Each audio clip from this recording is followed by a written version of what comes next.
বর্ষিয়ান রাজনীতিবিদ তোফায়েল আহমেদের মরদেহ কিছুক্ষণের মধ্যেই তার গ্রামের বাড়ি ভোলার উদ্দেশ্যে রওনা হবে। এ নিয়ে বিস্তারিত জানাতে তার গ্রামের বাড়ি ভোলা থেকে যুক্ত হচ্ছেন সহকর্মী HM জাকির।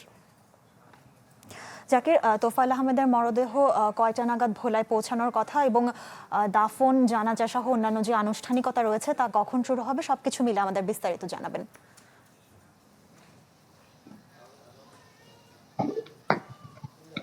ইউনিয়নের যে কোরালিয়া গ্রামটি ঠিক সেখানে রয়েছে, যেখানে তাদের গ্রামের বাড়ি সেখানে রয়েছে। আমি যদি একটু দেখাতে চাই, সকাল থেকে আমরা দেখেছি যে এখানে যে কবর খোঁড়ার কাজ চলছে এবং কবরে যে বাঁশ দিয়ে যে কাজটি হচ্ছে সে বাঁশেরও কাজগুলো হচ্ছে, আমরা সেটি কিন্তু দেখতে পাচ্ছি।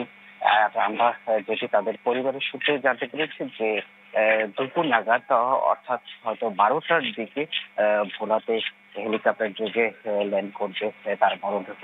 এরপর ভোলার যে সরকারি স্কুলের মাঠটি রয়েছে, শহরের প্রাণকেন্দ্রে সরকারি স্কুলের সেই মাঠেই তার প্রথম জানাজা নামাজ অনুষ্ঠিত হবে, যেটি সময় নির্ধারণ করা হচ্ছে দুপুর 2টার দিকে। এরপরে সেখান থেকে জানাজা নামাজ শেষ করে তারপরে তার গ্রামের বাড়িতে মরদেহ নিয়ে আসা হবে।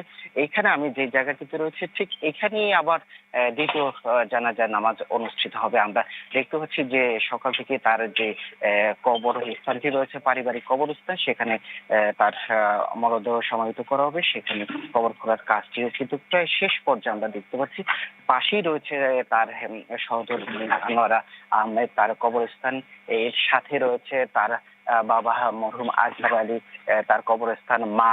তার মা ফাতেমা খাতুন, তারও কবরস্থানটি পাশে রয়েছে। যদি এটি তাদের একেবারে পারিবারিক কবরস্থান, সবার কবরই এখানেই রয়েছে। তিনি একটি ওসিয়ত করে গেছেন, যেটি মায়ের পাশে তারা কবর দেওয়া হবে সেটি বলে গেছেন। এখন আমরা দেখতে পাচ্ছি এখানে আত্মীয় স্বজন, পাড়া প্রতিবেশী যাদের সবাই এক এক করে আশা দেখছেন, আর হয়তো আমরা শেষ পর্যন্ত দেখার অপেক্ষায় রয়েছি। RICL TMX, যুগের পর যুগ স্থাপনা থাকে মজবুত।